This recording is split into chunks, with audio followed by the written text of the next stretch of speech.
Pouria Amirchahi est avec moi, bonjour. Bonjour. Vous êtes secrétaire national du Parti socialiste à la coopération, la francophonie, l'aide au développement et aux droits de l'homme. Également avec moi Christian Van Est, bonjour. Bonjour. Vous êtes député UMP du Nord, membre de la droite populaire qui regroupe une petite cinquantaine de parlementaires de l'UMP.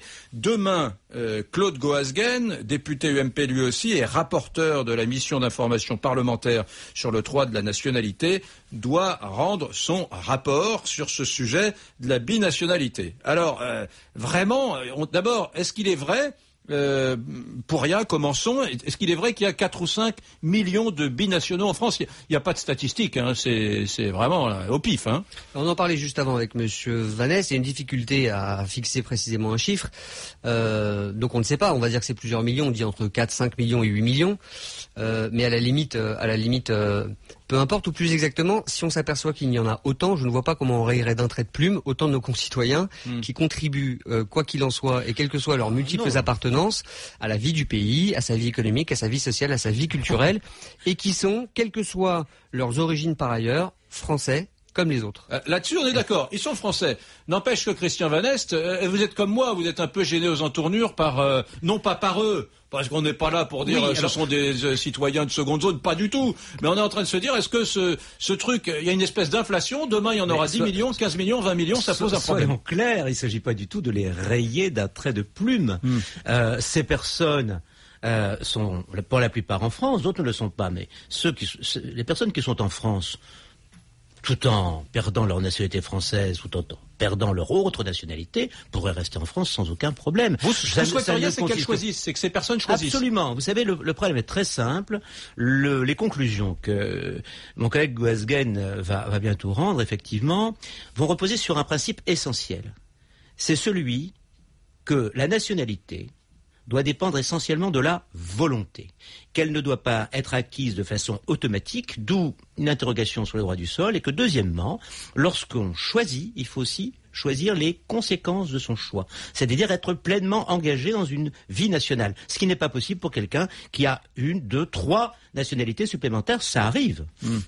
C'est assez complexe quand même parce que aujourd'hui, je pense à la complexification du monde, à tous ces conflits larvés, ces guerres. Bon, on sait très bien qu'en Afghanistan, des soldats de l'armée française sont tombés, je ne sais pas si c'était binationaux, mais sont tombés sur des moudjahidines ou plutôt des gens d'Al-Qaïda qui étaient des citoyens français.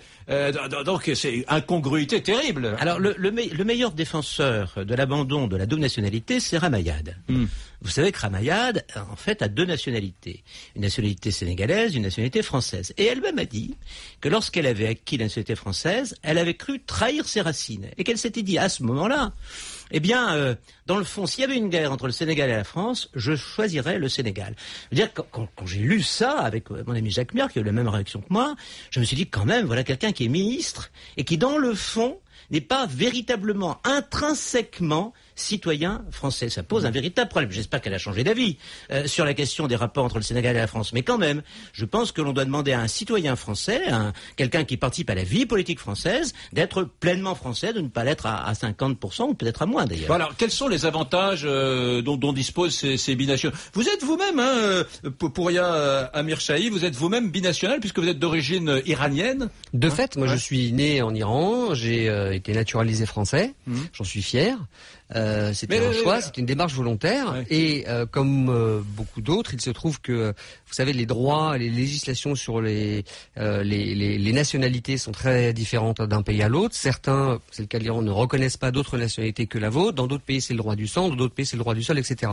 Mais si vous permettez, je voudrais quand même vous dire que autant à vous, Monsieur Van Est, qu'à vous-même, suite à votre introduction tout à l'heure, que je pense que vous vous faites peur pour rien. Quand je dis vous vous faites peur, c'est-à-dire que vous mettez en doute la loyauté de nombreux de nos concitoyens et je vois pas là jusqu'où on va aller. On a commencé par s'en prendre aux étrangers, puis on a continué en s'en prenant à ceux qui parmi les étrangers avaient des coutumes particulières. Et puis maintenant, on s'en prend directement à des Français eux-mêmes, qui le sont par choix, car je vous rappelle qu'ils ont été pour la plupart naturalisés ou tout simplement qui sont nés en France et qui sont au regard du droit français, et c'est une bonne chose, français parce qu'ils sont nés en France. Il se trouve qu'ils sont nés en France, donc français, mais que leurs parents, eux, ne sont pas nés en France, et que dans leur pays, on peut prendre toute une série d'exemples, il y a le droit du sang. Bon, moi je ne fais pas partie de ceux qui s'imaginent qu'il y aurait une contradiction un jour à choisir entre deux pays si les deux pays en question venaient à entrer en guerre. Je suis pleinement français et je vais même vous dire autre chose. Mais pourquoi Marie Curie renonce à la nationalité polonaise? Mais c'est son choix. Moi je le respecte. Ça a vachement de gueule, puisque ça veut dire je rentre dans l'équation française, dans la République française, une belle et généreuse. Et l'universalité, elle est portée par la République française. Oui, mais c'est pas rien là, la France. Non mais c'est un acte volontaire. Magnifique. C'est magnifique. Alors vous êtes en train, je sais très bien, vous allez me sortir des raisons pratiques. D'ailleurs, vous savez pas ce que je vais vous sortir. Laissez-moi vous le sortir avant. Qui m'appelle de Nantes, je lui passerai le micro dans une seconde, mais vous allez me dire que c'est tellement plus pratique, etc., d'avoir quand on a des enfants. Oui, c'est vrai. Non, c'est pas pratique. Moi, je vous parle pas. Non, mais moi, je ne vous parle ni d'avantages, ni comment dire, ni en termes pratiques. Je vous dis, il y a des situations de fait et aucun des binationaux que je connais, et encore une fois, ils sont nombreux en France, n'a aucune détestation pour son pays. Au contraire, aime la France, veut la défendre, la porter haut, ses valeurs, la République, la liberté, l'égalité, la fraternité. Je veux simplement vous dire que lorsque nous avons en France comme ailleurs, des binationaux, ce sont des millions de concitoyens qui contribuent justement à la paix et aux rencontres entre les cultures. Je vais vous donner un exemple parce que on parle beaucoup de ce débat franco-français. On a vu comment Marine Le Pen récemment a exigé que l'on choisisse comme s'il fallait mettre un pistolet sur la tempe de nos concitoyens pour qu'ils soient obligés de choisir. Mais je vais vous parler de ceux qui, parmi les Français, vivent à l'étranger. Il y a 2 millions et demi de Français qui vivent à l'étranger, qui vivent en Tunisie, qui vivent à New York, qui vivent à Santiago du Chili, qui vivent à Dakar, qui vivent à Bamako, etc., etc. Beaucoup parmi eux sont binationaux. Bien sûr. C'est souvent une des raisons qui fait que, d'ailleurs, ils vont là-bas et ils représentent des entreprises françaises, ils représentent des mouvements culturels français. Ils s'installent là-bas et ils contribuent pleinement au rayonnement de la France. Parce qu'ils sont français. Oui, mais attendez. Parce qu'ils sont français. Oui, et je veux vous dire que dans les deux sens. Mais il y a bien des pays qui ont-ils pris une autre nationalité. Attendez. Attendez. Ils sont français à l'étranger comme les étrangers sont étrangers en France. C'est là où personne ne leur demande d'abandonner leur nationalité. Et personne ne va les maltraiter parce qu'ils ont une nationalité. Le fait d'avoir deux nationalités n'ajoute rien dans cette affaire. Christian Vannès, est-ce qu'il y a d'autres pays, donnez-moi des exemples, qui excluent que leurs citoyens aient une double nationalité? L'Iran, L'Iran, par exemple. L'Iran, par exemple. Pays africains, par exemple. Et l'Allemagne, on me sort l'exemple de l'Allemagne. Alors l'Allemagne a changé depuis 2007, mais en fait, c'est assez... Vous savez, le problème est très simple. Vous avez dans le fond trois mentions qu'il faut souligner. Bon, la première, c'est un statut juridique. Ce statut juridique est compliqué et il est variable suivant le type de nation avec lequel on est en rapport. C'est-à-dire que vous n'aurez pas le même rapport avec un pays, par exemple, avec lequel nous aurons signé un traité qu'avec un autre. Bon, vous avez une seconde raison, c'est la raison affective. Être national, c'est aussi appartenir à une communauté et à son destin. Bon, souvent les gens acquièrent la nationalité française pour une raison purement juridique et sans du tout prendre en considération ce second aspect. Et puis enfin, il y a le troisième qui est extrêmement important, c'est l'implication dans le pays au présent. Et cela, c'est très important. Pourquoi ? Parce que lorsque deux pays sont confrontés et que quelqu'un a deux nationalités, dans quel camp va-t-il se ranger ? Je prends un exemple qui vraiment est assez pacifique. Prenez l'Allemagne en ce moment. Bon, nous sommes des amis, les Allemands. Mais l'Allemagne et nous ne sommes pas du tout d'accord sur le nucléaire. Ouais. Bon, l'Allemand, ou le franco-allemand plus exactement, va voter dans les deux pays. Quel camp va-t-il choisir ? Plutôt l'option française ou plutôt l'option allemande ? C'est un véritable problème. Attendez. D'accord avec vous. Jean-François m'appelle de Nantes. Jean-François, 40 ans, directeur commercial. Bonjour Jean-François. Vous m'entendez Jean-François ? Très bien. Oui, très bien. Alors, bonjour Jean-François, vous avez adopté une fille, vous, en Colombie, c'est cela ? Oui. Et ma fille a la double nationalité, et contrairement à ce que vous disiez tout à l'heure, elle n'a pas eu le choix, puisque c'est la Colombie qui nous a confié un enfant de son pays. Donc demain, qu'est-ce que je fais avec ma fille ?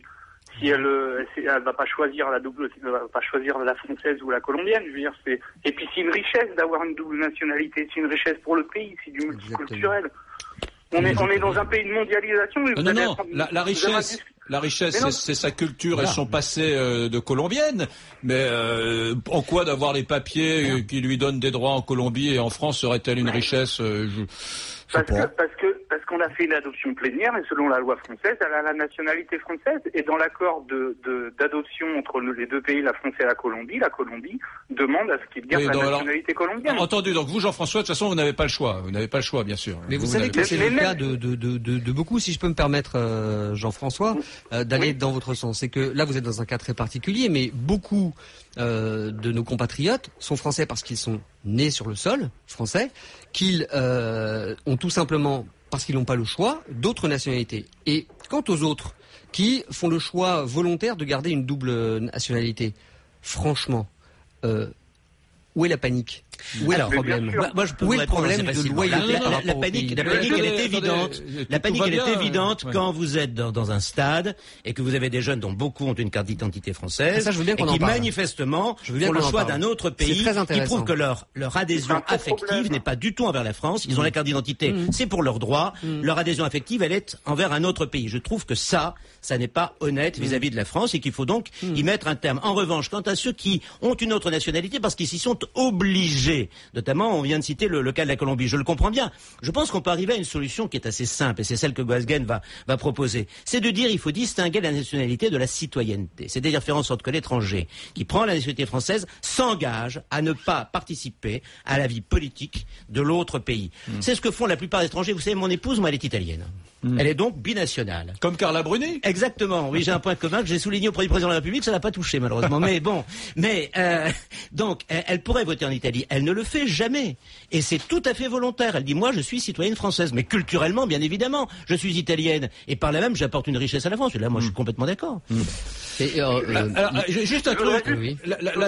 La communauté européenne, l'Europe, en 1963, a fait un texte Convention très de important. Strasbourg. Elle dit quoi ?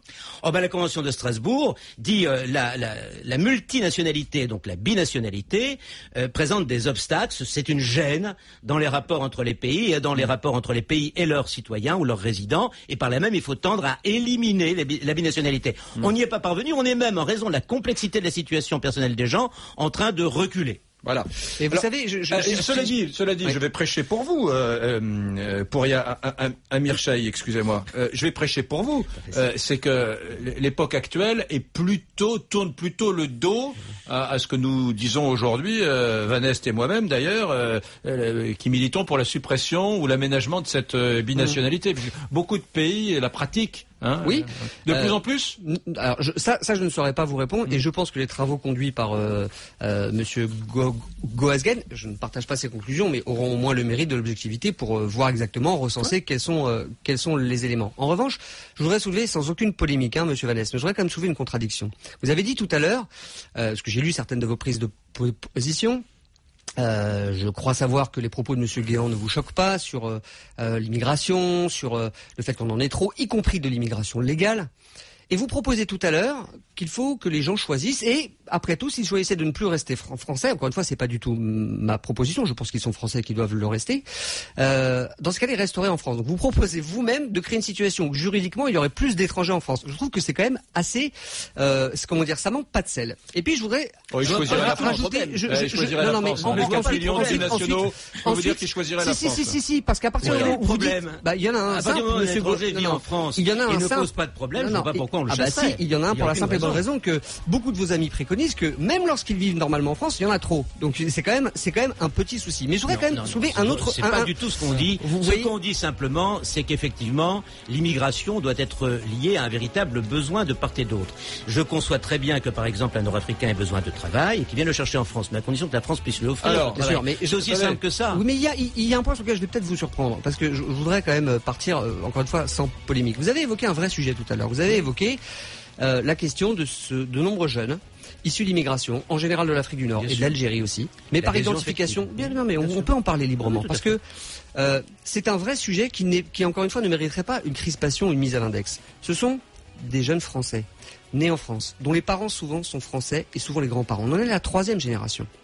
Et là, ça fait 30 ans, 40 ans qu'on explique à des gens qui sont en France, qui n'ont jamais rien demandé d'autre qu'à être français. Je vous rappelle que la marche des beurs, c'était... Attendez, je vous rappelle. Vous en faites un sujet de souffrance alors qu'on est amour. Vanessa et moi, aujourd'hui, on est amour. On dit simplement, choisissez la grande et belle République. Mais ils ne voient pas votre amour. On leur demande de venir. On leur demande de nous embrasser sur la bouche. Mais ils n'ont fait que ça, je vous rappelle. Je vous rappelle que la marche des beurs, déjà, dans les années 80, 1983, ne demandait rien d'autre que l'égalité des droits et d'être reconnu comme Français à part entière. Est-ce que c'est normal alors que je suis français? L'égalité n'est pas une égalité des droits, c'est une inégalité par rapport aux Français. Non, mais attendez. C'est une inégalité par rapport à ceux qui sont mononationaux.